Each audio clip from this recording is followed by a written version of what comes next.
What's going on, Conscious crew? It's your favorite breakdown commentator. Welcome to another riveting episode of the Consciouztv podcast. Hope you guys are having a wonderful Thursday. You guys already know what we're here to get into. Before we do so, go ahead and run the likes all the way up. You guys throw that thumbing up the video. Not only helps with YouTube's algorithm, but more importantly, it triggers up YouTube's notification system. So when you are thumbing up the video, you are literally unthawing the algorithm and helping to get all the other Conscious crew members into the sanctuary. So whether you part of the replay gang, active for me in real time, or a bush baby, swing and bang on that like feature we need, or a lot of that. Also, if you enjoy everything that Kane does here, you can always donate to the platform at $Consciouztv on Cash App and or paypal.me/Consciouztv. And of course, that's Conscious with the Z on the end, spelled just how it is here on the channel. Also, make sure that you have all of your notification bells set to all. And last but not least, please share the stream out to wherever it is you have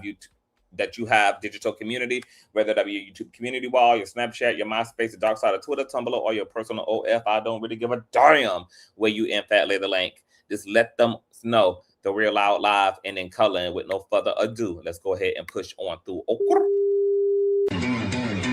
I know a place where you can recharge your soul. Baby, that's Consciouztv. And in the midst of brokenness, he gon' see your asshole. Baby, that's Consciouztv. You gon' heal, you gon' laugh and catch a little shade. Ooh, girl. Y'all know he be slaying, y'all better stop playing. Come hear what he's saying. Ladies and gentlemen.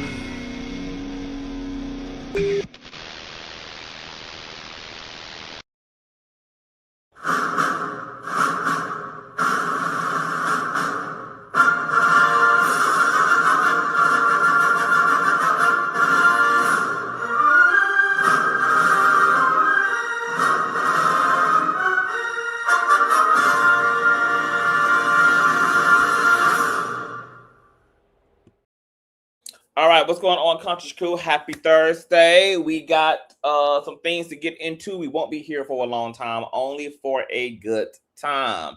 Now, you might want to catch up on last night's live stream because I gave you guys some updates in the frivolous, baseless, maniacal, alleged lawsuit that the bishop with the arch in his bike has filed against half of the church sector. One of those people being his former mentee, Larry Reid, live. All right.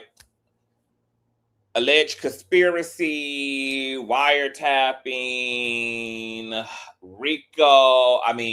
Absurdity and just outlandish, baseless allegations. All right. I'm not going to go over everything I went through in the last night's live stream, but in order to help to maintain the continuity here, you guys know that a raggedy commentator by the name of Satan James, who was talking out of the neck that he don't have, had alleged that Dr. Reid had been served, which was not in fact true. We don't know why these people just love to tell lies, girl. Why they love to accept lies, why they like to spew lies, and then at the same time want to utilize words like Christ and God. You know, those words have something in them called integrity, something that almost none of them hoes over in the church sector have. Okay, but you guys also know that Dr. Reid ended up being in my live chat as well. And so Dr. Reid got to learn that this was a narrative that was going on, that he had been served, which was not true. As you guys know from Pacer, the only person that has been served is Justin D. Edwards, who is also listed as a defendant. However, Justin was not properly served, so that's going to be contested, etc. But none of the other defendants had been served. But because Dr. Reid learned last night that this was a narrative online that he'd been served, he was like, hold my beer. Who these niggas think they playing with? So today, Dr. Reid contacted his attorneys and had them, he put them on notice. And Dr. Reid's attorneys reached out to Bernard's attorneys. Now, there's a particular attorney that Dr. Reid has worked with. she's been utilized in the past. Her name is Amanda. For those of you who might remember the Bishop Bling Bling lawsuit, remember when Bishop Lamar Whitehead, who's now incarcerated for being a fraud and serving another 10 to 20, throwing that ass in a circle. Remember when he filed a frivolous suit against Dr. Reid and King Jives, and Dr. Reid tore Bishop Whitehead ass out of the frame? Remember, we read that lawsuit line by line, precept by precept, chapter by chapter, girl. Tore Whitehead out of the frame, girl. You know, I'm thinking that it was going to be an old classy response, an old classy corporate response to the suit. Oh, no, baby. Okay. Larry Darnell Reid, the Jeremy came out of Reid, baby. And they dragged that man to and fro the earth, girl. Larry's response was worse than anything else that could have happened in the whole damn lawsuit. And he was able to use the anti-SLAPP legislation, which helps to protect private citizens from entities who are attempting to utilize their money and weaponize the legal system against private citizens for the sake of trying to suppress their voice. Because we all know that people have a history with weaponizing the legal system, trying to bankrupt people, holding people up in the legal system. Them days are long over now. Anti-SLAPP has been created. It was birthed out of New York, and it's been widely accepted across all states. And it is designed to basically help to expedite a litigation, for one, because they're no longer going to allow plaintiffs to drag suits out unnecessarily. You're not going to be holding people up in litigation for months and years based off of nothing more than the fact that you're trying to injure them economically by doing so, trying to destroy their lives. People be having to file bankruptcy and cut all these terms and go broke trying to fund a litigation. And you guys know litigation is expensive. So the courts have offered a buffer through anti-SLAPP, which not only expedites a litigation, you get straight to the point, but if the plaintiff is found to have filed a frivolous, baseless suit, then the defendant in the case is to be awarded attorney fees, potential punitive damages, etc. The whole nine. It puts a reverse uno on the plaintiff. Well, Dr. Reid was able to use that anti-SLAPP and beat the hell out of Whitehead. Not only drag his ass, expose his ass for his works, but also win on anti-SLAPP. And guess who was behind litigating that suit on behalf of Dr. Reid? Miss Amanda. So Dr. Reid, after he saw my live stream last night, contacted Amanda. Amanda made contact with Bernard's attorneys.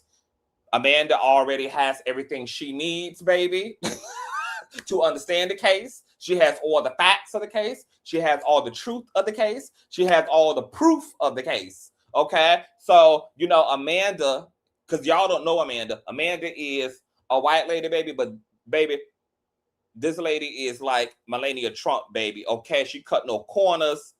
She show up in the feminine, baby, but she does in the masculine, baby. Okay, she gets down, okay, heel to neck. Okay, so she has a very masculine way of litigating. You would not know that this is just some pretty frail little white lady, baby. She put the S on her chest. So she came out of the gate swinging on the attorneys like, hey, let's wrap this up. Let's wrap this up by noon, baby. Let's wrap this up by noon, girl, because you know and I know. So let's just go ahead and wrap this up by noon. So, but our attorneys didn't appreciate Amanda coming through like a wrecking ball, baby. So they gonna email her back. It was like, we don't like your tone. So then Larry told her, oh, really?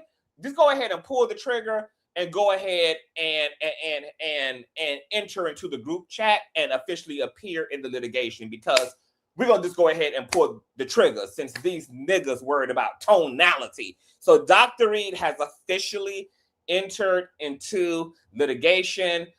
He has told his attorney Amanda to waive service on his behalf, baby. And it's about to be showtime at the motherfucking Apollo. That should be showing up sometime next week on pay. So you guys know it take a little bit of time for shit to pop up.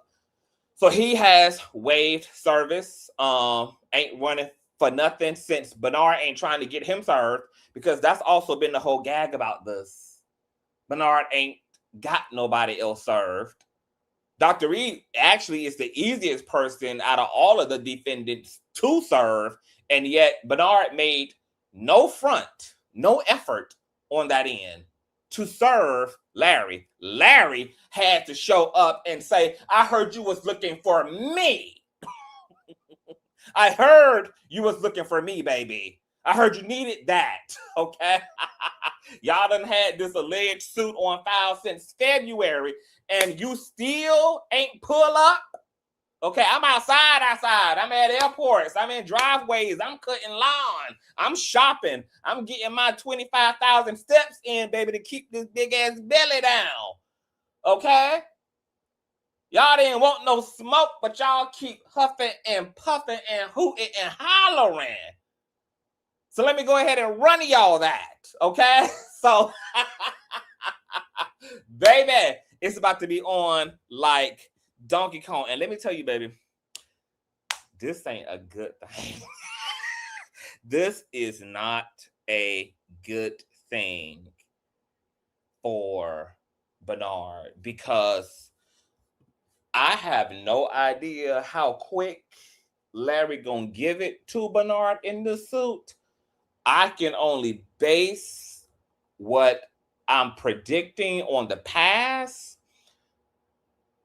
If Dr. Reid's plan is to come out swinging and putting belt to ass out of the gate, no holds barred, baby, you needed us, let's go.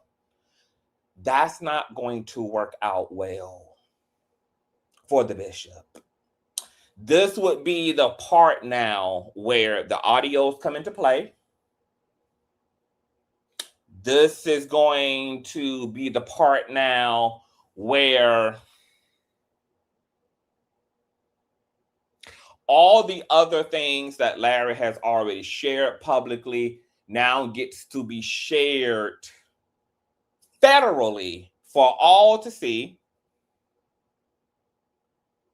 His own personal and adult experiences, the facts of this particular case, and on top of all of this information and data being organized for the world to see in black and white, this is going to be the first time, depending on if Larry hits that ground running on this shit, that the world will now officially be able to bear witness to the audios, which you guys know the Arch has already legitimized, which is why he's in part suing, because he claims he was illegally recorded when he was not.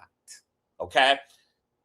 But with those audios now coming into question, and Larry has to defend himself to show the courts why this case needs to be dismissed, because it's frivolous, it's baseless, and this person is practically suing over the truth.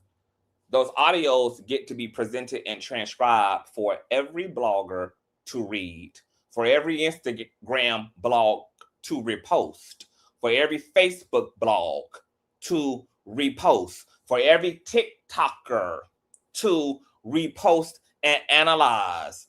The people that were called liars by Arch and defamers by Arch all now have an opportunity to be fully vindicated, because everybody is going to be able to put their own eyes and their own ears to the facts of this case. There's going to be no ifs, ands, or buts about it. It won't be no he say, she say, no more allege, no more where's the proof. Baby, you're going to have the proof in federal court. You're going to have the proof in the blacks and in the whites. You're going to have the proof. And I'm really interested to see how the world is going to deal with the proof of the people who were so-called lying. See, thanks to the arch, I mean, Larry's hand has been forced via law. And as you guys know, Larry didn't even want to do this to the bishop. Didn't want to do this to the arch. Wanted to respect the fact that they had a mentor-menteeship and wanted to close it out on a really nice note, you know, because it was good time spent together. It was a learning experience. It did what it was supposed to do. And the gig was up. But Larry now has to do the very thing he ain't done and didn't want to do over the last 6-7 months. Because this thing been going on since what, last November?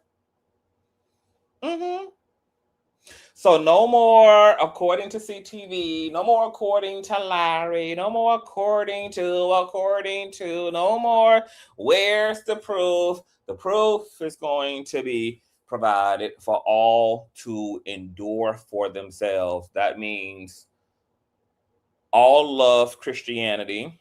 That means all of Bernard's peers. That's the Donnie McClurkin. That's the T.D. Jakes. That's the George Bloomers. The Juanita Bynums. That's also all of his family, friends, his wife, for God's sake. Let's talk about Deborah, for God's sakes.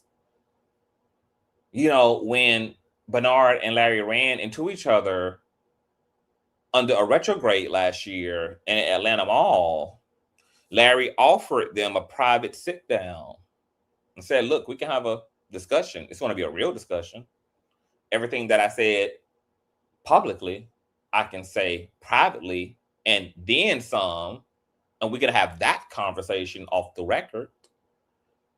Even said on my platform that Deborah, the first lady of Zoe Ministries, Manasseh's mother, was welcome to contact him and to even hear the recording for herself if she needed any verification and clarification.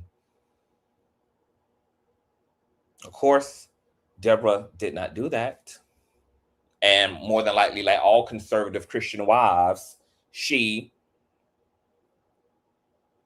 is going to protect her family, do what her husband asked her to do.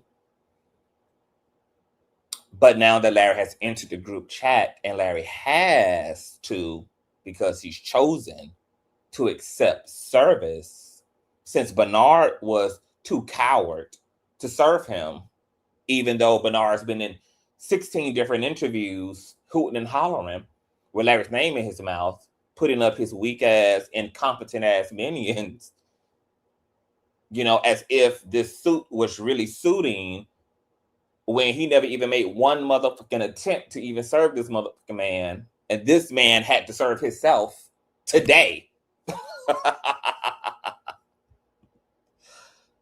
What is Deborah going to say now that she's going to have access to the black and white?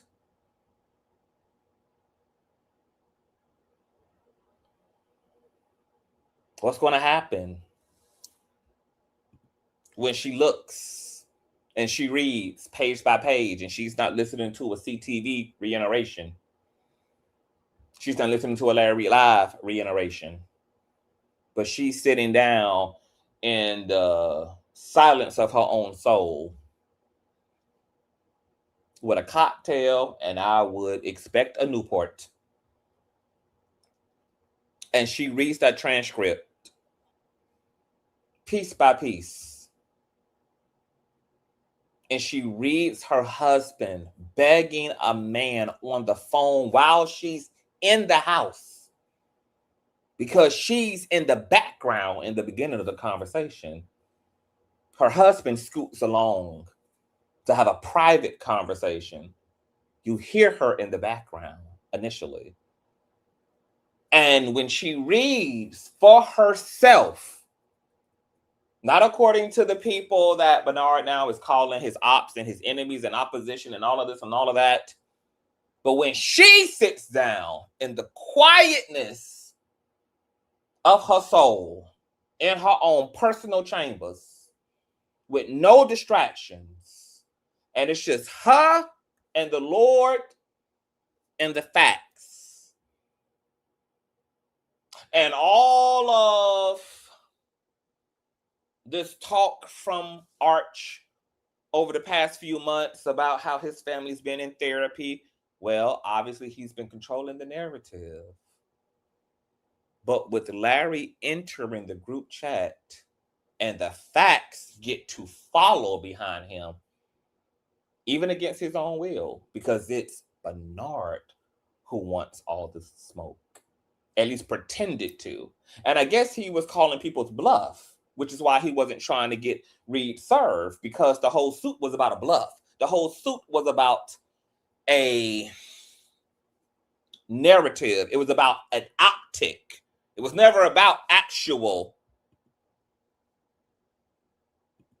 litigation.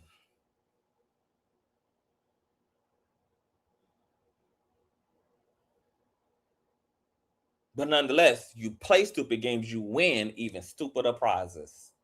So when she sits down in her personal chambers as a woman and she looks over the past 4 decades of her marriage, because her husband got out here and said that he's been faithful to one woman and one woman only for 40 years. And the woman who thought that she was in a safe, confined, protected, integral, loving, romantic relationship to the love of her life is reading a federally transcribed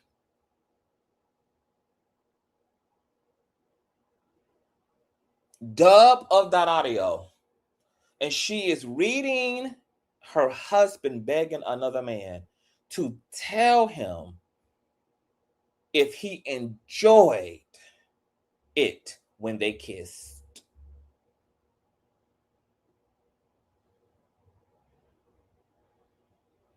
When she reads with her own spirit and being, when his children, when his sons, when his daughters, when his siblings, when his friends read with their own eyes, to see now nobody has to solely listen to Bernard. People will be able to go into Pacer and download the facts of this case for themselves.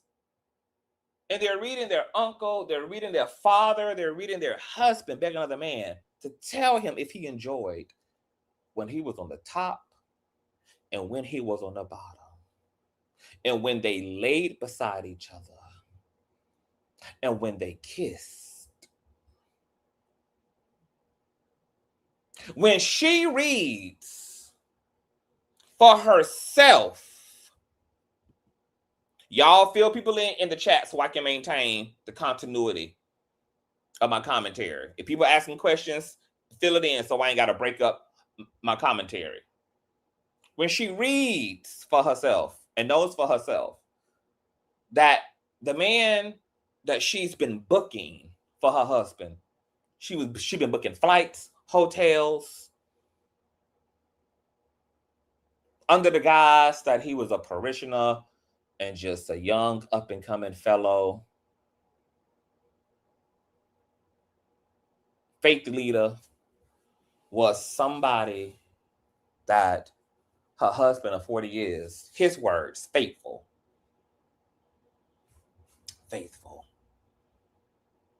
faithful to for 40 years, that her husband was having her book someone that out of his own mouth he was kissing on, laying beside, on top and on the bottom of, who he needed emotionally. When his wife sits back and listens to her husband brag about all of the men that have wanted him over the years, including the same man that he has operating as a minion right now, sitting at her table, eating her food, pooching around her kitchen in her foyer, and in corsets and 4 waist trainers and a lace front wig. Deborah,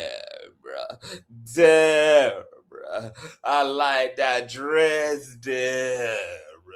Girl, you was really wearing that dress out. If I was a woman, I'd be giving you a run for your money. I like it, that dress, Deborah. You is stomping through, first lady. You need to let me borrow that dress, Deborah. When Deborah listens to and reads for herself her husband bragging about how the man that is eating food at her and her husband's table is also a motherfucking man that has wanted her husband, that wanted to fuck off on her husband, that wanted to suck off on her husband. Oh, baby. No, ma'am, baby. Hey, but ain't nobody over there in that New Jersey castle, baby, prepared, baby. Ain't nobody ready for it. Not near motherfucker in that house has been prepped, baby, for the shit show of it all. And finally, it ain't gonna be according to a Consciouztv or a Larry Reid live, but it's going to be federally transcribed for the entire world and anybody with an inkling of curiosity to see and interpret and internalize for themselves.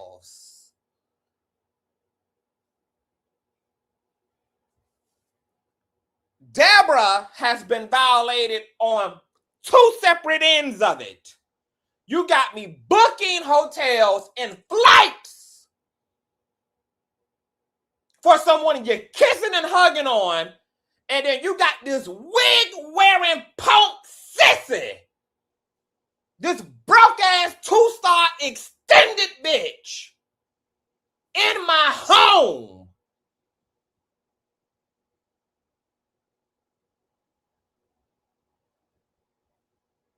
suctioning my energy, benefiting from my virtue and with my trust. And he wants to be with you. And that's how you show honor to me. Oh, baby. Nobody's prepared. Nobody's prepared. Nobody's prepared.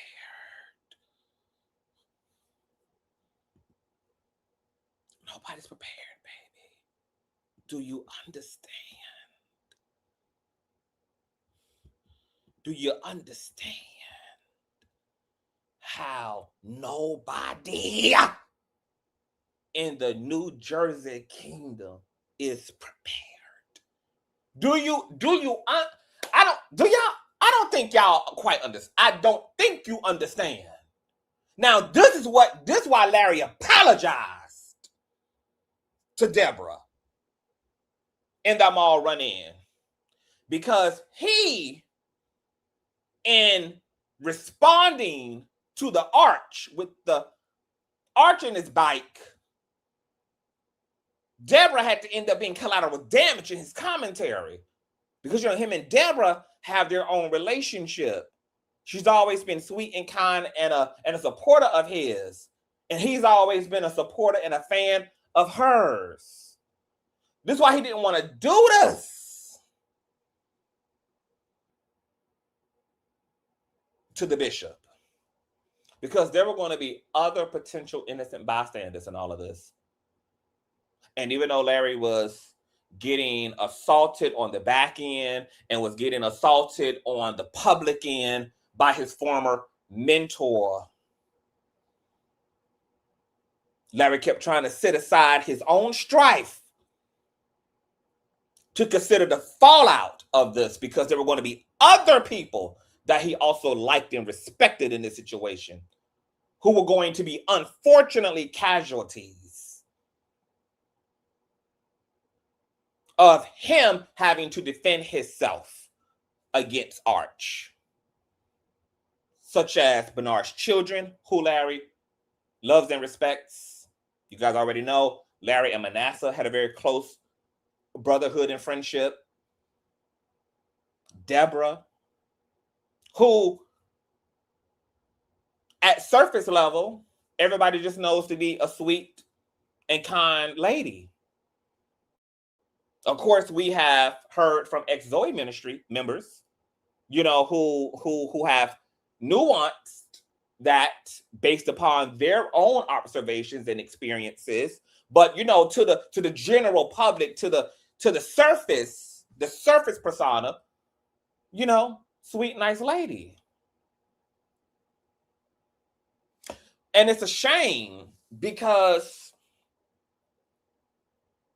and this is my opinion, right? Because I don't know what the conversations have been between Bernard and Deborah through this whole thing. I know he shared publicly in interviews that,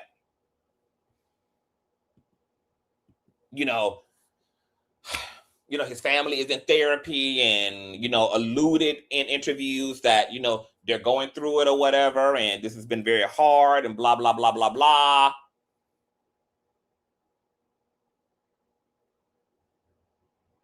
I'm curious to know if throughout the last, since October, since Arch has been on his bald-headed hoe shit, if she has been a quiet bystander, whether she has been challenging her husband's behavior, if she's been saying for months, hey, why are you doing this? Larry laid you down 9 months ago. You a big boy. You the elder. Life goes on. You got $3 million plus out of the motherfucker. He resurrected you and gave you a second leg at relevancy. Even if you don't like the fact that he socially broke up with you, the reality is that you still benefited and you still have an afterglow like that of the moon from the sun. So, hey, call it even. Call it even. Because what he gave you is still the gift that has kept on going even beyond his physical presence. That $3 million done went into businesses. It done went into rentals. It done went into properties. It done went into my Birkins. It done went into my Louis, my Gucci. You still have the residual clout.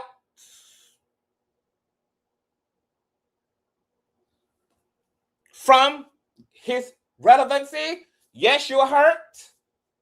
But you say your black ass is in therapy. You clearly ain't in therapy enough.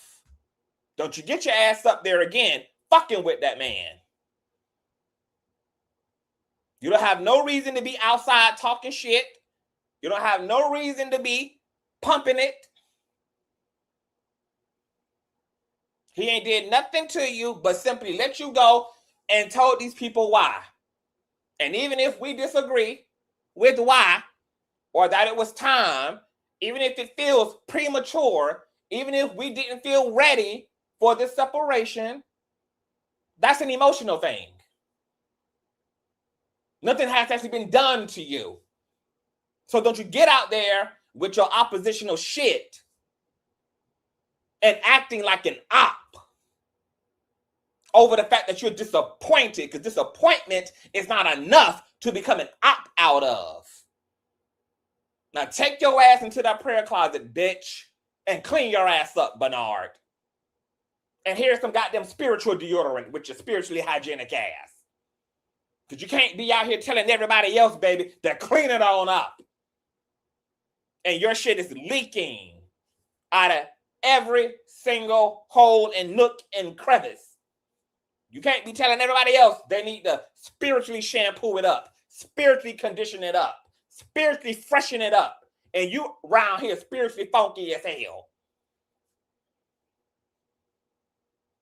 I wonder if that is what Deborah was doing, or if Deborah was standing behind her man, because it's very unfortunate if she was standing behind her man while he was out here trying to triangulate and weaponize other bloggers against Larry, fucking with Larry's businesses behind the scenes, spreading misinformation and slandering Larry out in the open. It'll be a shame if she played her position as a faithful wife, holding her husband down on some Bonnie and Clyde shit, because if that is the case, then it also means that this legal case is also Deborah's karmic retribution as well. This is her reap and sow as well. Her job and your job as a spouse, whether you are the husband or the wife, is to protect and be the better mind to your spouse. Your job as a lover, as a friend, as a husband, as a wife, is not to insist upon the person you love doubling down and potentially sabotaging themselves and creating more unnecessary fucking issues for themselves. That is not your job to do. And if that is your job and the job you choose to do, you're out of order, and that is not love. Love would never encourage someone to think lower, to vibrate lower, to exist lower in consciousness. That's why every single friend that I have, every single relative that I have a relationship to, all of them consistently tell you, baby, CTV gonna have that righteous fight with you, boo. If you're looking for a yes man, you ain't gonna get that in CTV. CTV may not give you what he disagree with disrespectfully, baby, but he gonna give you the disagreement. And he gonna try to give you all the information, baby. He gonna try to really have that thorough ping pong with you, to challenge you, not to control you, not to judge you, but to just help you in case you may be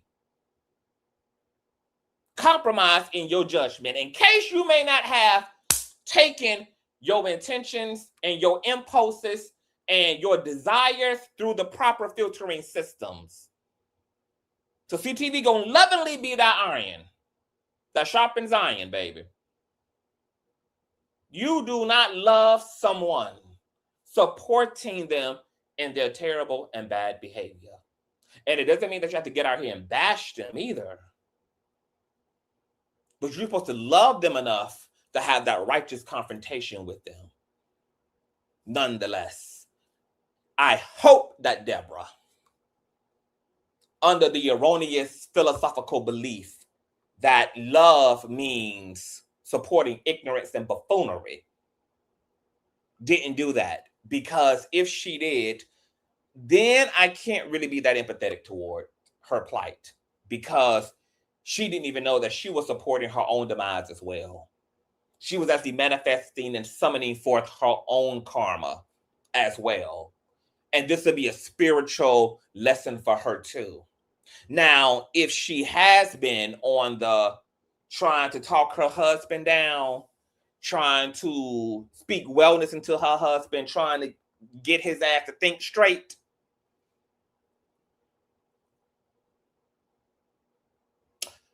then what that absolutely means to me, if her husband did not respect her enough to honor her word, to entertain her word, to consider her words, and to ultimately think beyond himself and how these things would impact everyone else, because it's already bad enough that what's the case is the case, because that got to be dealt with. But then the public humiliation of that all and having to deal with all of that out in the open, that means that her husband don't love her.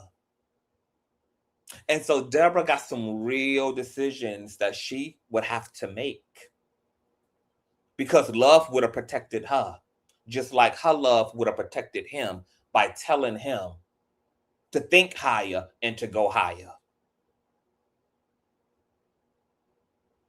So however way you cut it, baby, this is, in my opinion, a marriage that's in trouble. If you got two blind ass people supporting each other in their low frequency shit, baby, this is a entanglement and a collaboration that is in trouble.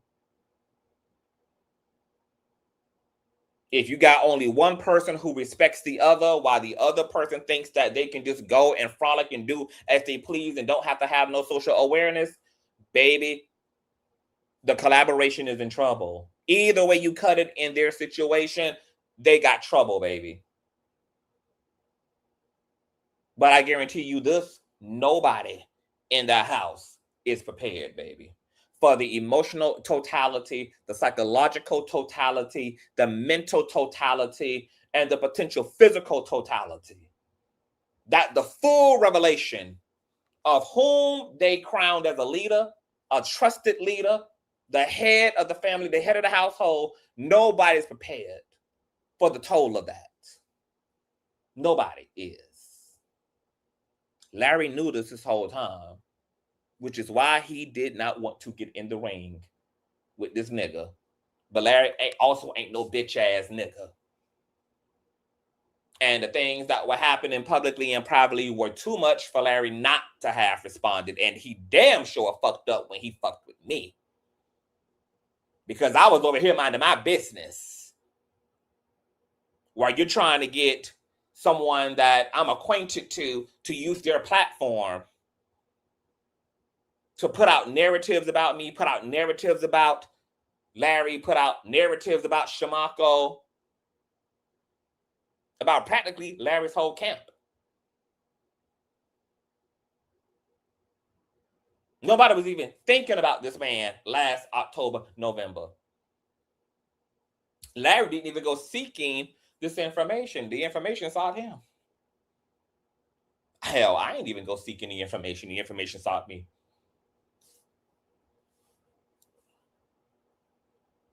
To have entered the group chat after social breakdown and have a delayed response 9 months later, and then to be an archbishop, a so-called prophet, and an elder, and to return back in your delayed reaction with pettiness and strife and vengeance in you, totally incongruent with the New Testament, totally incongruent with the teachings and the wellness and the consciousness that Christ taught, totally inconsistent with everything that Christ is, stands for, represent, preaches, and teaches, totally incongruent with salvation.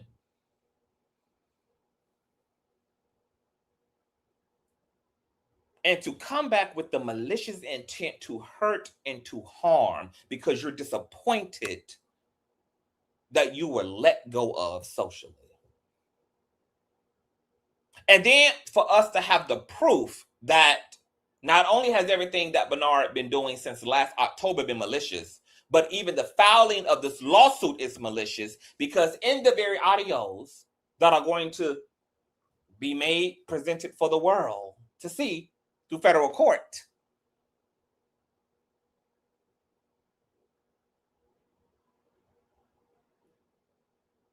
is on that audio him being malicious and promising to get Larry back for this, his words, breakup. I'm going to get Larry back for this breakup. You just wait and see. I'm going to get you. I'm going to get Larry. I'm going to get Matthew Stevenson. This gave me to 2027.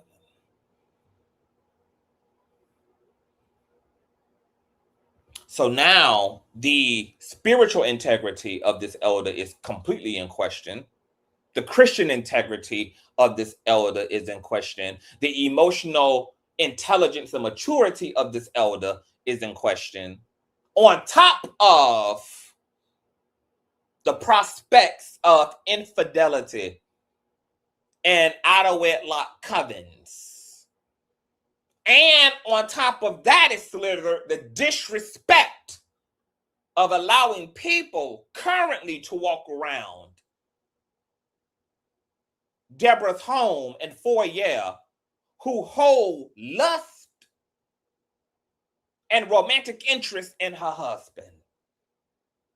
There is layers upon layers upon layers of sediment here on top of this situation, baby. And I just don't think that there's enough family therapy, enough couples therapy, baby, that can fix this.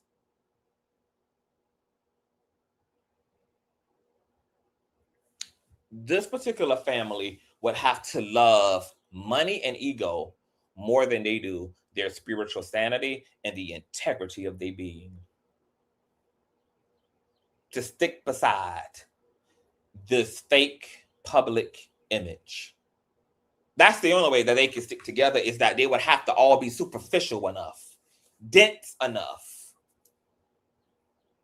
scared enough to run, to deny, to deflect, to not address the elephant in the room. And unfortunately, that may be a real prospect here, because we know that that has been a long historical ill manifestation of religiosity and conservativeness is denial. You are accidentally groomed through religion to actually be more egotistical than spiritual. And that's the difference between spirituality and religion. Spirituality breeds authenticity. Spirituality breeds fluidity and transparency and honesty. Divinity. Religion actually breeds egotism, but dresses it up as spiritual. Because when you think about what the end result is of participating in the church and being groomed and socialized under religion, what you come out with is people who are very performative,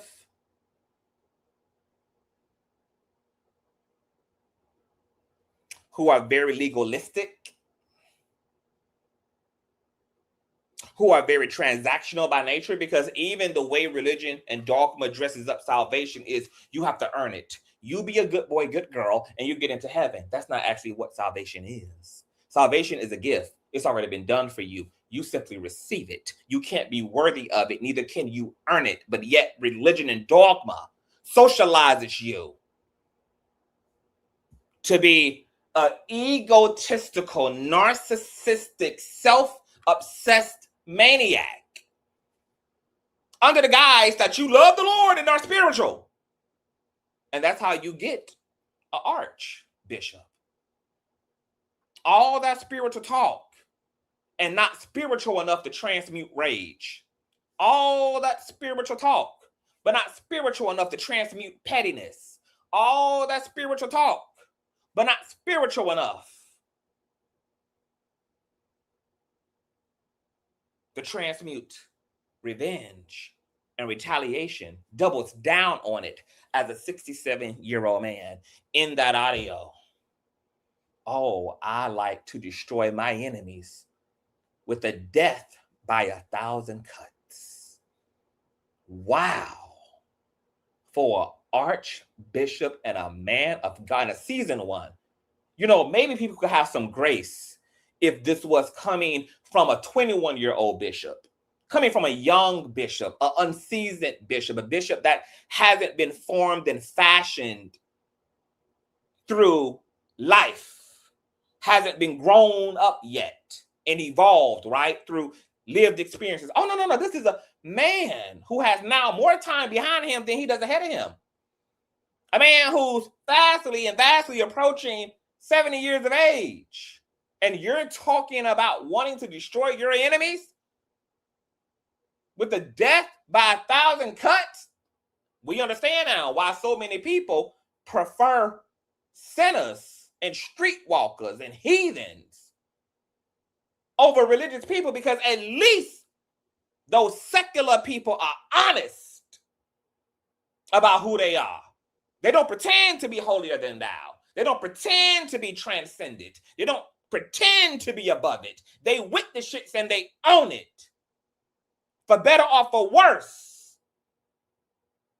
they are who they are and do that which they do.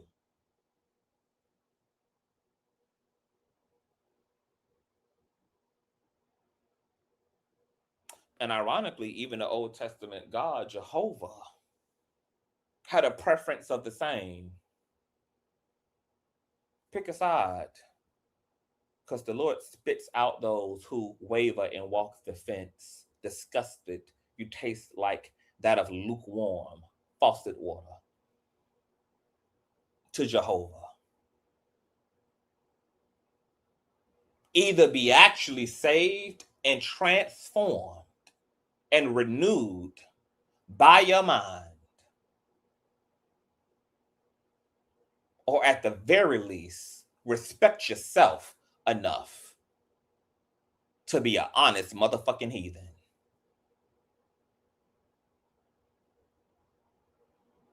But the audacity to outfit your heathenness in my glory. Nobody in that house is prepared. You know, it's one thing to hear something. And it's one thing to probably believe what you hear. Like, you know what? Nah, that shit sounded like what it sounded like. Nah. And it's coming from credible people. You know, it's one thing to hear it third party. It's one thing to hear third party, even from people that you believe probably are telling the truth. But it's another thing for you to hear it and or read it for yourself, and to be an intimate member of the camp, such as a child, a wife, a best friend, a faithful parishioner, tither. It's one thing to be on the outside and to general public, but my God, nobody who's up close to the arch is prepared. Nobody. And it's ironic that Bernard was the one who says that he loves to destroy his enemies slow and with the, and by death of 1,000 cuts. And yet it's you who's being destroyed slowly by the death of 1,000 cuts. The fact that this thing has dragged out and is now reaching this boiling point, and you are in interviews talking about how your family is a train wreck, and yet this is a wreck on I-95 that you caused because you were spiritually drunk and intoxicated behind the wheel of the car, and then have the nerve to walk away with your life and left people that trusted you on our road injured, and then to blame everything else but yourself and take no accountability for you inciting violence. Because Bernard knows, as a metaphysician, just like I know, that even in the basic principles and laws of scientific principle, that for every cause there is a what class? Effect.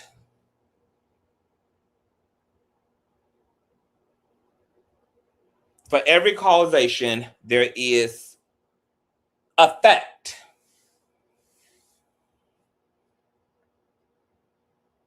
This is another way of saying that which you reap, you shall sow. To judge and then to be judged. The same principle, just poetically worded in different ways. Same truth. The law of attraction, law of magnetism, baby. This is a spiritual reverb. Everything echoes back. down the hall. Your screams, the vibration of your being returns back to you. 70% of the human body is composed of water, which means that not only on a subatomic level are you nothing but atoms and neurons and protons and pure energy, that you are a quantum being living in a quantum reality, living in a simulated experience as a simulated being.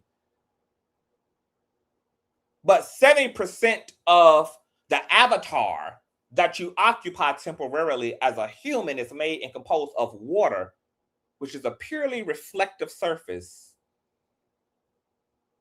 Of course, by very nature, you have no choice but to experience your own reverb. All things must return back unto you, because all that you're ultimately experiencing is you. Through various states of consciousness, you attract various versions of yourself.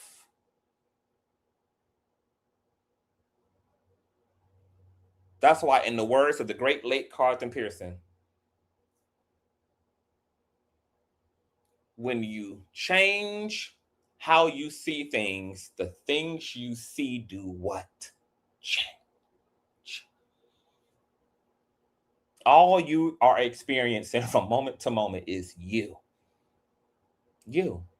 And as you do your work and you evolve, you begin to see more consistency outside of yourself.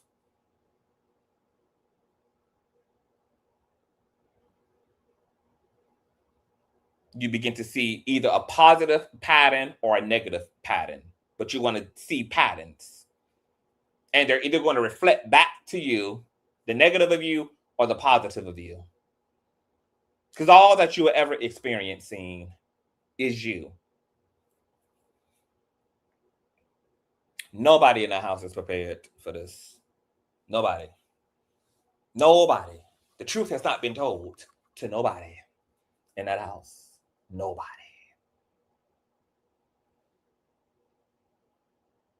And think about this. When the blogs pick this up and circulate this, and they, because you know how blogs are, girl, they're going to isolate the salacious parts of everything.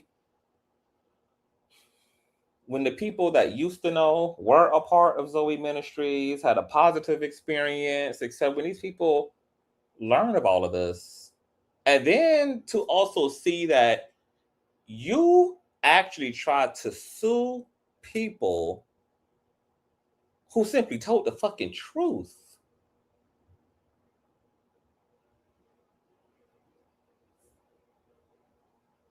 You tried to sue people for telling the truth. Literally has me listed in this lawsuit. I still haven't even read it for myself. It is a lead suit for defamation. And literally every single thing that's listed as defamation were things I quoted out of his mouth in the audios that are finally going to be presented to the world. And then what is McCrae going to do? What is McWig going to do? What is McWig? Because McWig been out here saying that, oh, I heard the audios and nothing of the sorts are on the audios. Oh, I mean, nobody's going to be really gagged by that, right? Because I don't think there's not no soul that listens to McCrae that listens to him for the truth. They listen to him to figure out what type of cryptoid species does he come from.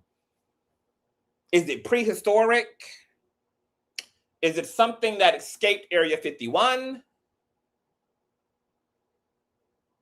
Is it some type of freak Elon Musk, Starlink, SpaceX creation?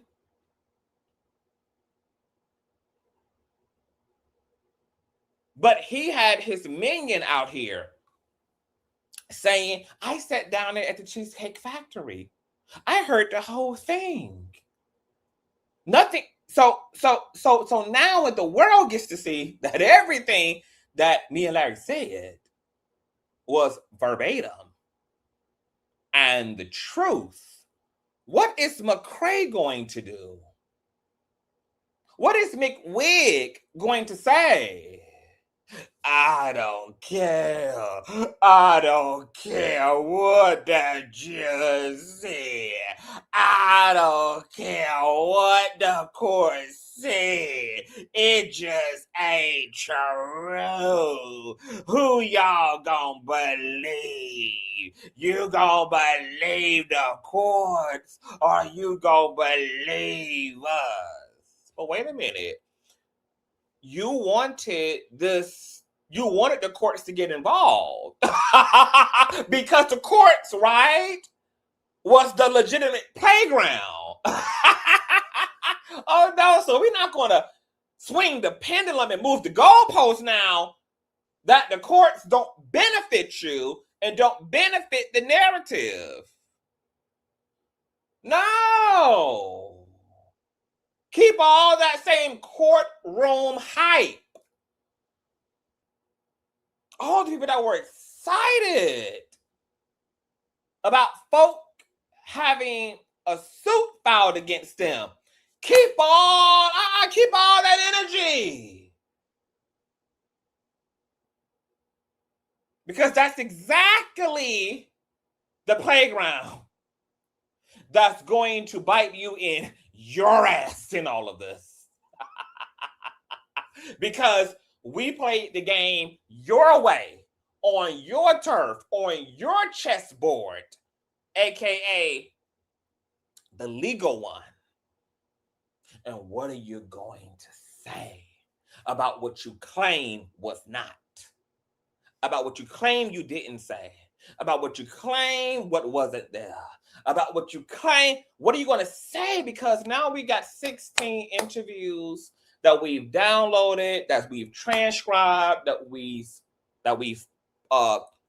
preserved with your own lies. You intentionally sought to lie and deceive the public, push narratives, and then tried to penalize and punish truth tellers through the court of law. Oh, baby, there's so much that has to be dealt with. So much to have to be dealt with. There's so many indictments against Arch's character in this whole shit that it's insane. And the bad thing about it is that there's already nothing left of the bishop.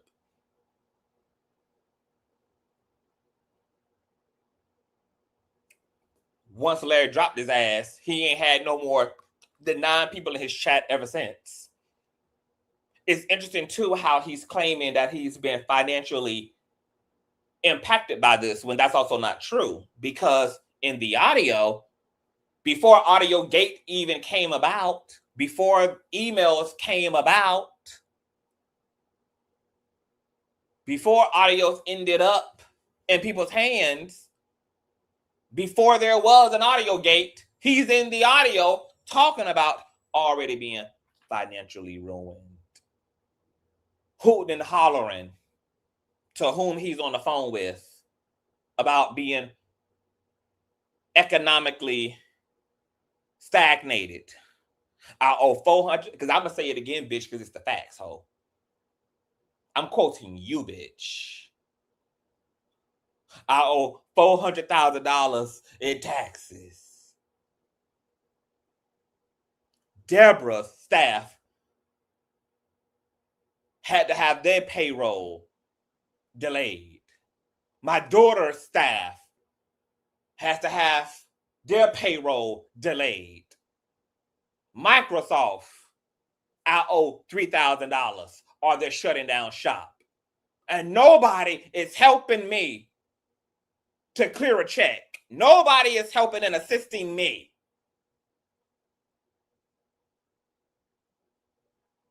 He was going off about his other staff member, Katrina.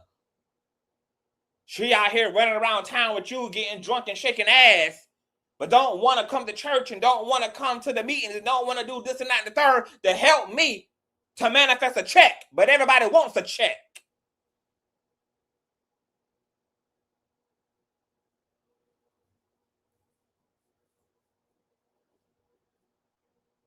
And now Bernard done put himself into an even deeper pickle with all of this because he thought that he could check the checkers, but you cannot check the checkers.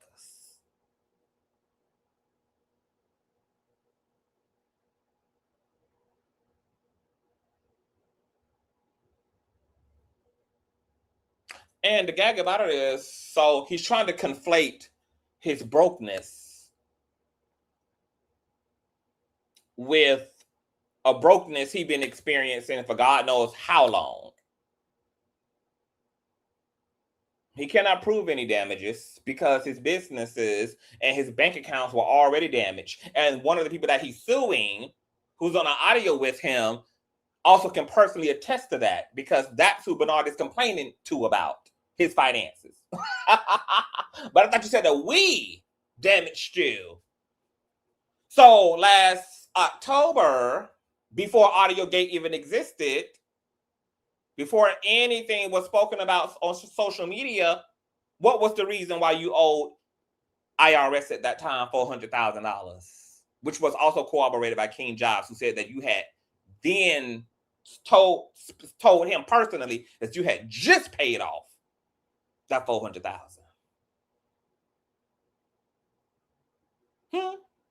What's the reason why you owed the IRS $400,000? This is before AudioGate exists. Why y'all had more bills than y'all had income? Why everybody's staff and everybody's payroll had to cease and desist? Why did you owe Microsoft $3,000? Why was you having to contact the person who you was on the phone with because you couldn't even afford to continue to make payments and cover costs for the car that you gifted and leased or whatever it was? Who was responsible? Because I know you don't think that you was going to go broke and dry up all your coin because your little gift is running low on running low on spiritual gas, Mr. Spiritual Hygiene. You might need to slap and slither some spiritual ointment on that spiritual eye because your anointing is really low. But I know you didn't think you was going to go broke, dry up all your coin because you're having your wife book plane tickets and cars and hotels for people who you kissing on and rolling all around the sack with, and then was going to falsify a lawsuit and think you was going to get your money back out of innocent people who don't owe you a motherfucking thing. Oh, that's fraud in and of itself. Your attorney should have spoke to you about countersuits. Your attorneys should have spoke to you about anti-SLAPP because this is fraud in and of itself. The fact that the same audios you incriminated yourself in by proving that you're malicious and have malicious intent toward both of the defendants in this suit, Justin and Larry. You tell them both you're going to get them back, that you're going to retaliate against them. And then you fuck around in all your transparency and being so comfortable because you just narcissistic enough like that and going to emote to the person who you also actively told you were going to hurt about all your financial difficulty. And then you're going to find a cheap backdoor way to try to get rich. What's the difference between that, baby, and any other motherfucking Ponzi scheme?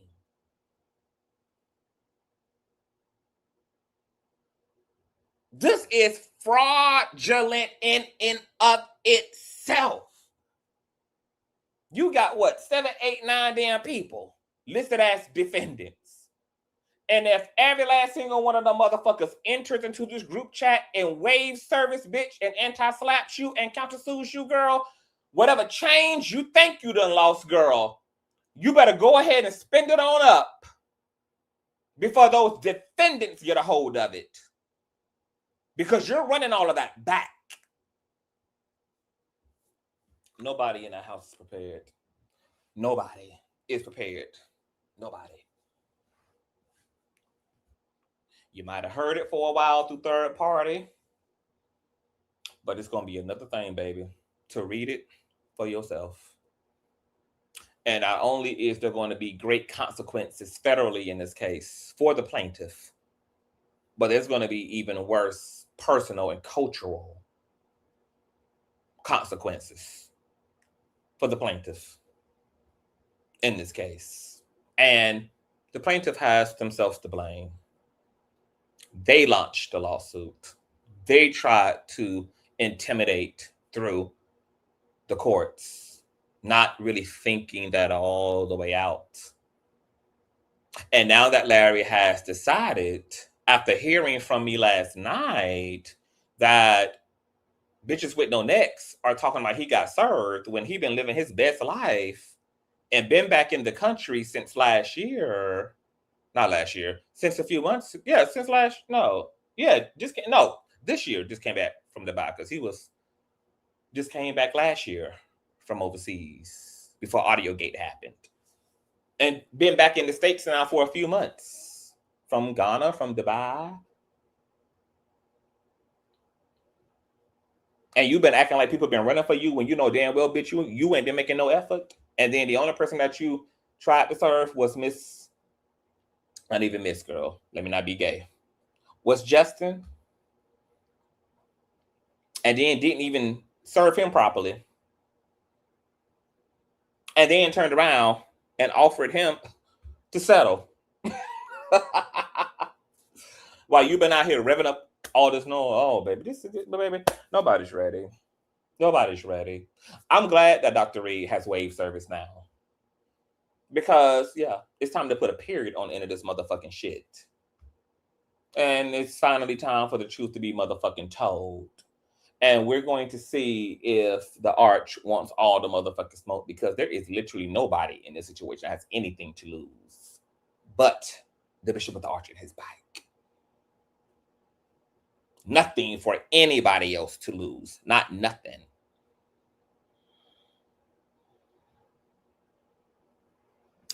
What is his children, his sons, daughters, and his wife, and his members and parishioners, the head of their life, the man of God of their life, what are they going to say when it no longer can be said via Larry or via CTV, but it's going to be said through the federal courts,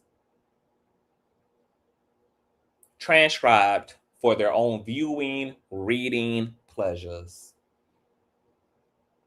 Are them people prepared to see their legacy in the algorithm for God knows how long that stuff circulates throughout social media? Are they prepared every time they type in Zoe Ministries or Manasseh or Bishop or George? Are they prepared? It's clear that this hasn't been thought all the way through. I would feel bad for Arch if he was actually a victim. Unfortunately, he's the victimizer, and he's opened his own Pandora's box, and he wanted to smoke, and now he got the fire. And he can blame himself for that. He can blame his minion, McWig. He can blame his minion, Satan James, who boosted his head up and been praying for him and been feeding his ego, because doing so gave them content. It gave them clicking views while they were selling him out in order to leverage themselves, in order to leverage their own pockets.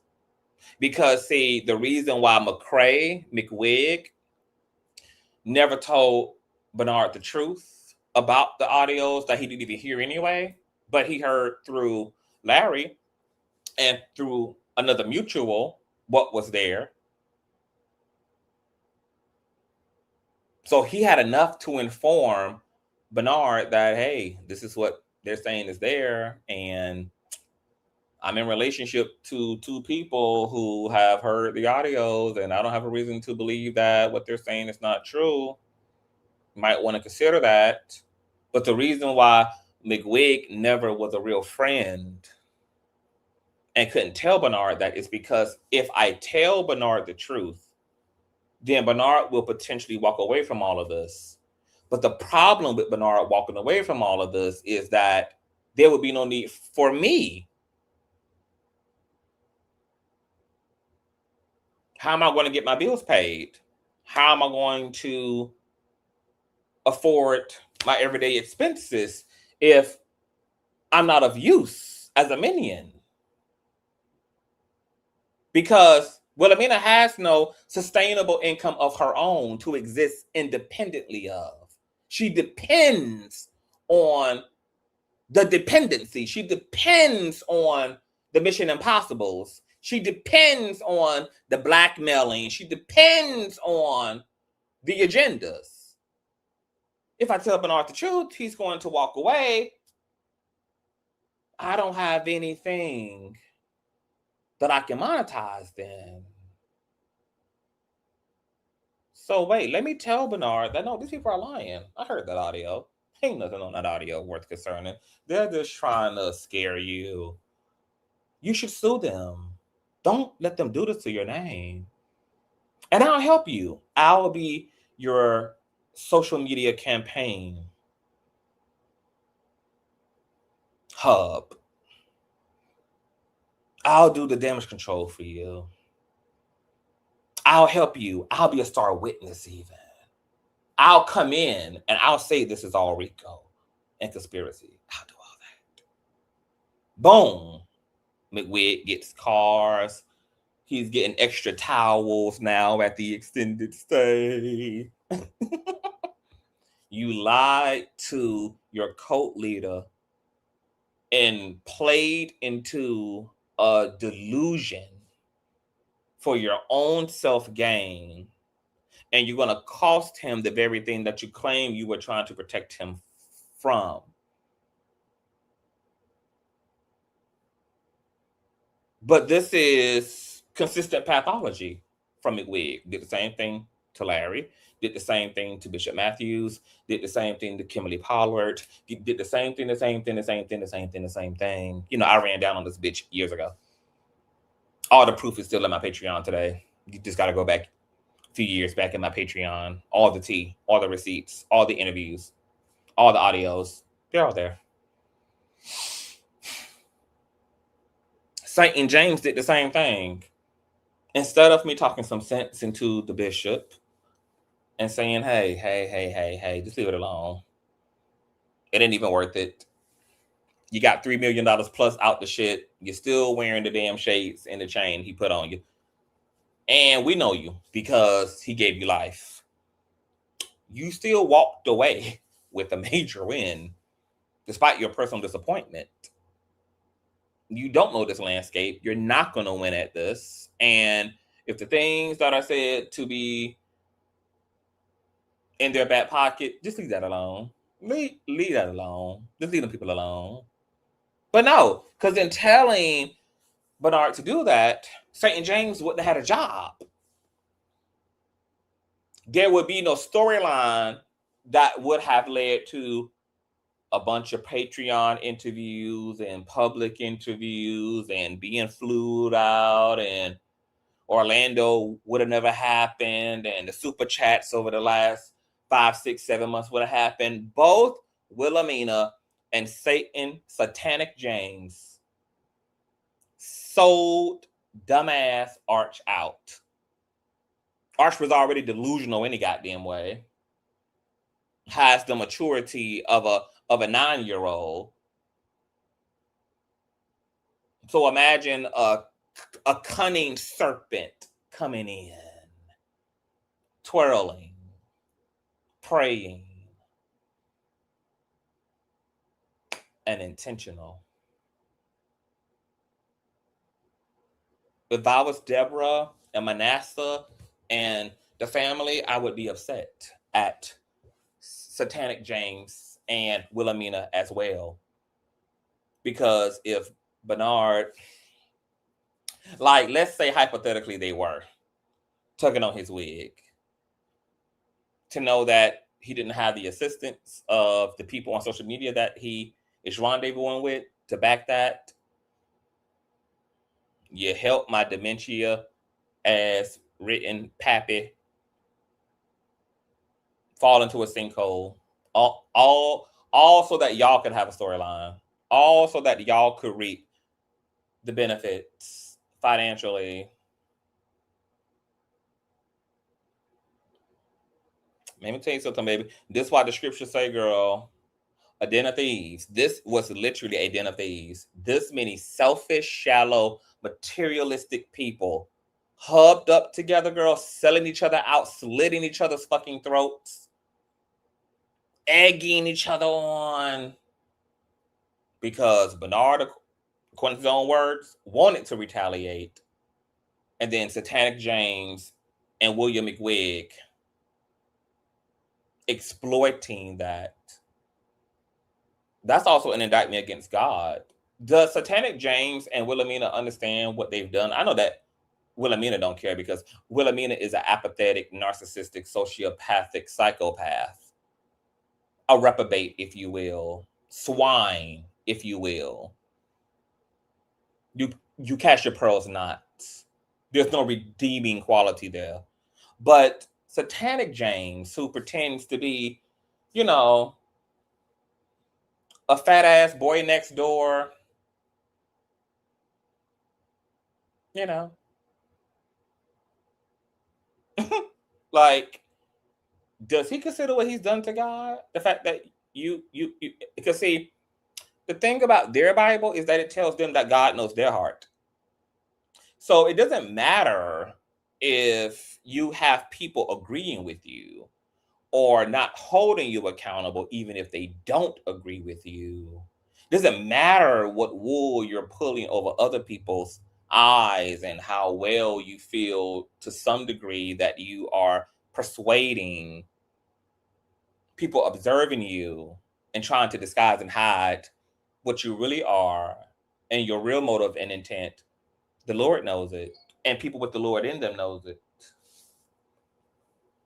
because I do.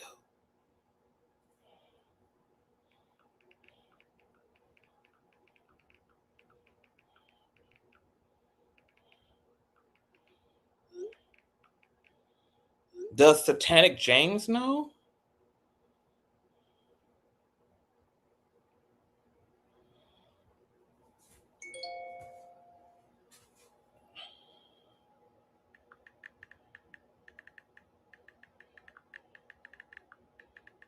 Do y'all think Satanic James know? Do you think that Satanic James has to pray at night when he gets done in his foolishness and that's his Lord for forgiveness? Because he knows what he does? Or is he just another narcissistic, delusional lunatic who is convinced of his own foolishness? Jesus Christ. My God. Do you think Satanic James knows? Do you think? Both Wilhelmina and Satanic James sold the arch out for selfish gain.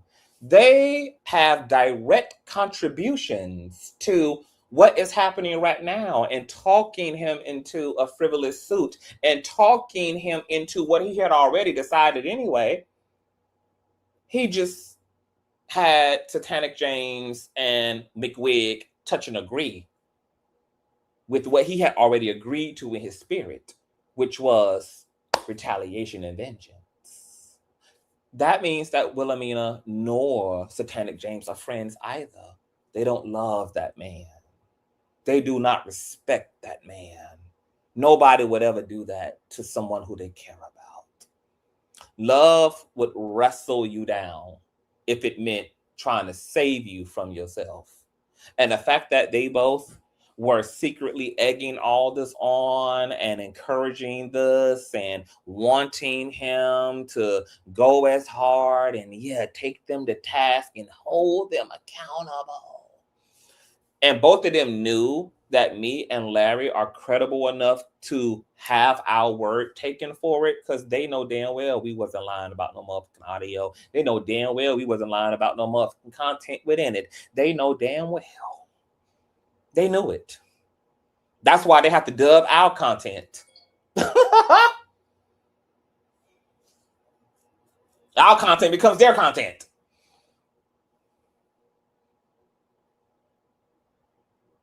That's why they look. That's why they're fans. That's why they want to be friends and fans. But because it would not have benefited them to talk Bernard down, that would have been too much like Reid. Because selfish people are always going to think about what they can gain. So they had to encourage him to be with the fuck shit so that they could have the grift. They could have content for as long as this lasts. Oh, we can cover the lawsuit. Oh, we can do interviews. Oh, we can help Bernard with this. And the Manasseh family will be cash apping us and super chatting us and da da da da da. There was too much to gain by telling him to do the wrong thing.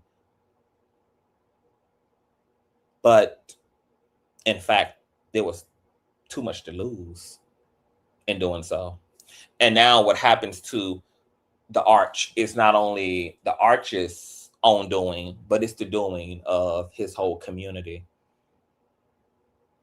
It's the doing of the viewers and the friends. It's the doing of the fellow content creators that entertained all this and rooted all this on and supported all this. And now look what has happened. The man you did not even try to serve, the person who you're centering the entire lawsuit around, who you never even tried to serve since February, has met you at your door because he heard you was looking for him. You played this dumbass, goofy game for optic purposes, knowing that you never really wanted to litigate because you know all hell is going to break loose. You know that this is going to be completely and utterly apocalyptic and catastrophic on your legacy, on your family, on your personal life, on your spiritual life. You're going out like Eddie Long. You're going out like Juanita Bynum. You're going out like them. Just like your peers, they be going down, down, down. But because you played a stupid game and you wanted to taunt, which is why you offered just in settlement out of the gate, what happened to the truth being vindicated? Your truth. Now, you got Larry, who gonna meet you right on your playground. And you have nothing to blame but yourself and all of the little weirdos that supported you in your mania. And like I told y'all, baby, we read Larry's response to the Bling Bling Bishop. If Larry's opening response, if his opening motions in this litigation, girl, are anything like that, in this case, Bernard, you in danger, girl. You in danger. I'm going to strongly advise you while you got some time now to go and read Larry's response to Bling Bling Bishop's litigation, which he won effectively and expeditiously, and by the hand of the same attorney that's representing him in this case, Miss Amanda. Because, baby, I know for sure you're not ready. I know for sure nobody in that house is. And once again, I'm just curious to know, baby, what is Deborah going to think when she gets to sit down quietly in her being and for once not have to take her husband's word for it, not have to take CTV's word for it, not have to take Larry's word for it, and she'll be able to sit and read and internalize and personalize that transcription for herself, because that's another level of revelation. Because like I told you earlier, it's one thing if you believe it and you believe it because of who it's coming from, but it's another when you have intimate witness to the truth. The story no longer gets to be told through nobody else. Everybody will get to be privy. Friends, families, parishioners, members, And as I told you guys before, this is also very interesting because we typically know how this goes in high-profile lawsuits, right? Ironically enough, you're suing someone who, according to the facts, according to the proof, you had intimate dealings with. Are there going to be other men who are going to come forward? We see what's happening with Tyler Perry. We saw what happened in Diddy's case. We saw what happened in Cosby's case. It happens in every case, especially when it involves sextivities and affairs and, the dark and critically things. Are there going to be other people who are going to contact Dr. Reid on the back end? Are there going to be people who are going to contact me? Because let's talk about it, y'all. I meant what I said. Me and Larry waved a white flag months ago because we didn't want to hurt this man, because we knew that there was going to be casualties of war. We just did not treat Bernard as an exception to the rule. We're just not going to let nobody play with us and play with our reputation and play with our names, etc. Especially not with him being who he is and having the name he has around him, and you playing with us. Not going to happen. There was going to be effect to that causation. But I kept my word. We didn't do another commentary after that white flag video until the frivolous alleged suit was filed. There had been no conversation, no commentary for months. But there have been people who have continued to hit me up, wanting to talk to me, wanting to interview with me. I have ex-Zoe ministry members. Check this out. Who have been cash apping me for Zoe, caused me to leave the church all about the money. Sent me a whole email on the back end, told me the whole life story and all. Somebody else who was burnt, done over, church-matized, traumatized. Been receiving constant intel. Got messages all on Instagram. Hey, I seen your videos on Bishop and I have some information. I'm close to one of the grandchildren.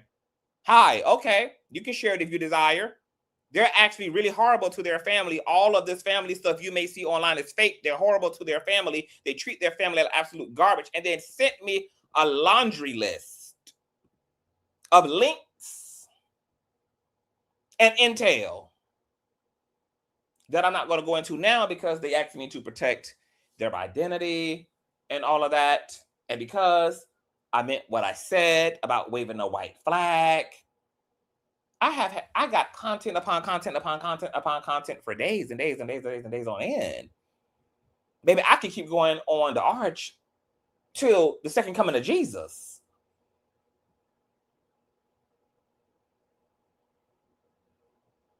I got ex-Zoe ministry members now calling me, wanting to see if they can share their story.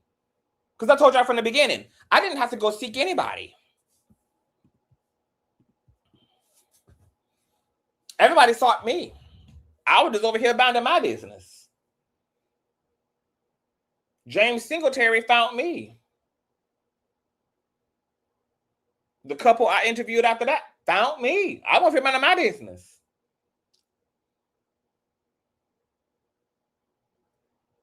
But I meant what I said. Larry meant what he said.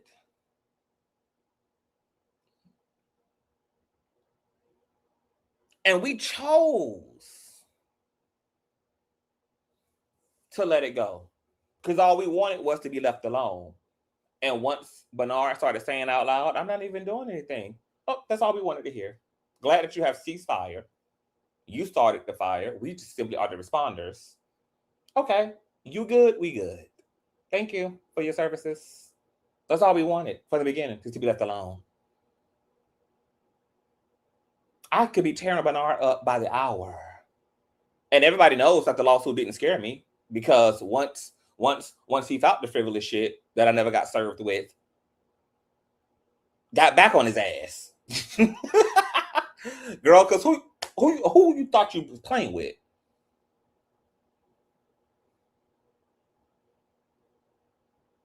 I speak truth to power. Larry speak truth to power.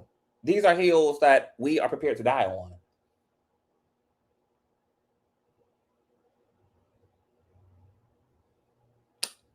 Hello.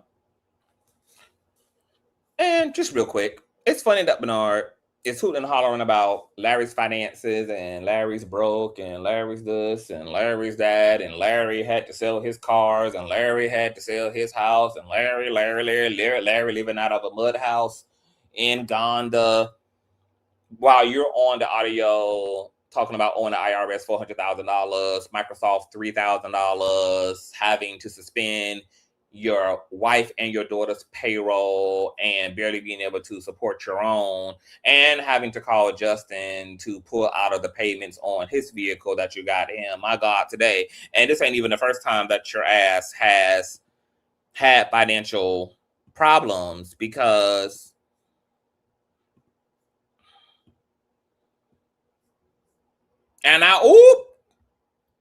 wasn't it just back in 2016, prosperity preacher can't afford to keep $2 million mansion? While you talking about somebody else's finances, while you have your own economic suppression and agitation and collapse, according to the NY Post. How about file a lawsuit against them? So much for prosperity. A controversial preacher and New York Times bestselling author who counsels his followers on how to get rich has fallen on hard times. Oh, again? And is offloading the church's mansion in Orange County. Quote, "We're really selling at a loss." Really? Not the big bad bishop that made Larry Reid, that got Larry Reid up off of a blow-up mattress, couldn't even get his own ass a blow-up mattress to lay on, yet alone get somebody else off of one. Not his own words, not a loss according to him. We're selling at a loss. Bernard Jordan, known as the prosperity preacher, told the Post about the 9-bedroom Tuxedo Park estate he bought for $1.7 million in 1996. The Zoe Ministries founder has a $1.8 million offer for the property. The market value is $2 million. According to court papers, Jordan needs a judge's permission to sell the property because it's a religious institution. Churches have lost about 40% of their revenue across the board, said Jordan, adding that online religious services have cut into donate all. The same cut you experienced last year when you was hooting and hollering on the phone to Justin about being broke and nobody helping you to get a check and all this money and debt you're in. Not again. Not Trasha Jordan, not Tasha Jordan, not Kibi Jordan, not Transrena Jordan. Jordan, a close pal of Reverend Al Sharpton, landed on the Times bestseller list in 2007 for his book, The Laws of Thinking.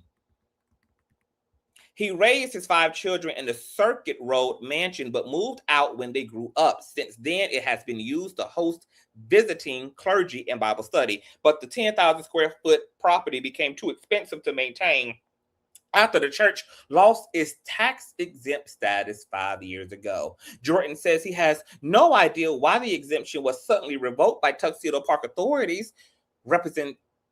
Representatives for the village did not return messages seeking comment. The church is now based at West 103rd Street in Riverside Drive. Could it have been more karma, considering what we know now about how is the prosperity minister not having no prosperity? How is a dry well teaching abundance while out here talking about spiritual hygiene? How many times has his spiritual hygiene lacked that resulted in $400,000 owed to IRS, $3,000 owed to Microsoft, everybody's staff and payroll being delayed, having to sell estates and properties and lose exemptions? Where was your spiritual hygiene been over the last 10 years?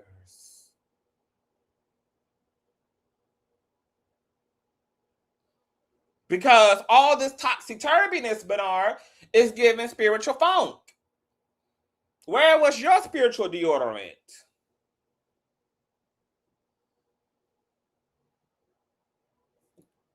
A shit show. Larry has entered the litigation. He has told his amazing attorney, Amanda, to pull the trigger. They need that.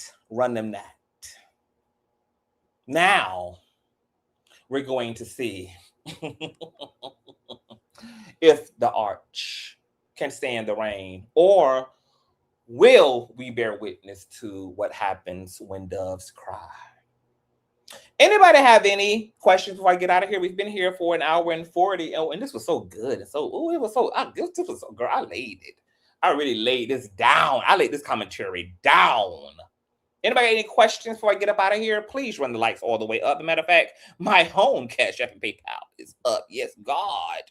The Kang has been kanging, y'all. Y'all better show some love to the motherfucking Kang, baby. The Kang been kanging. Any questions? That was a good legal strategy on Larry's part. Oh, baby. Oh, baby. Oh, baby. Just stand by. It's going to be interesting to see what Larry does. Because if this is anything like the bling bling bishop response, girl, I'm going to double down and reiterate it again. Seeley, you're in danger, girl. You in grave danger, baby. You about to find out with the swiftness, girl, that this ain't what you want, but I got a feeling that you knew that this ain't what you want the whole time. Okay? So don't be surprised by what happens, y'all. Because it's my opinion that the suit was filed for optic purposes to begin with, and never for actual litigating purposes. Since you pulled it like that, CTV. Yes, this was CTV. You informed to entertain today. Thank you guys so much. Oh, here's Larry. Yeah. Oh, Larry, you gotta catch this. I laid it. I laid it. You gotta run this. You gotta run this bike. I laid this. Oh, yes, I did. But I just told the people, Reid, that you have entered the group chat. Bernard ain't even tried to get you served. You had to come find this man because you heard he was looking for you. And you had to have Amanda pull the trigger. And now we here.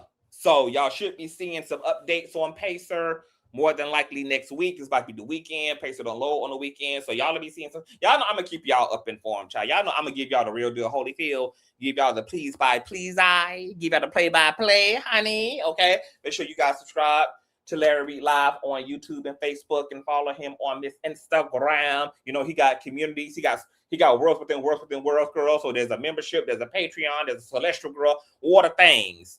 Okay, Dr. Reid says, thanks for informing me of everything, CTV. Yes, Amanda and team are about to get started. Jesus Christ. Anything else you want to say to the people as it relates to you entering the group chat, Dr. Reid? Because we've been going over, you know, what your possible strategy might be, you know, because I was trying to get them to remember how you came swinging and banging out of the gate on Bling Bling Bishop when he filed that frivolous lawsuit against you. And I mean, my jaw was on the floor. Tore Bishop a new one and did it under anti-slap and won the case and at the hands of the same badass attorney, Miss Amanda, who is into the group chat today. Ready, baby. Ready to hit the ground and running. Now, you got to tell the strategy, of course. Watch Pacer, though, okay? Reid says, got to watch that Pacer, y'all. So I'm going to keep y'all posted. So, as y'all can see, girl, ain't nobody ducking, ain't nobody diving. Nobody was being found. Okay? But he ain't got to worry about that now. He get to speak directly to his former mentee. Oh, yes, he do. All right, you guys run the lights up, child. Cash App, PayPal, show some love to the King. Working my ass off. I appreciate you guys so much Hope you guys had a wonderful Thursday. I'll probably be returning back to the platform at some point today, child. And you guys have a great Thursday. I'ma see y'all later. Peace.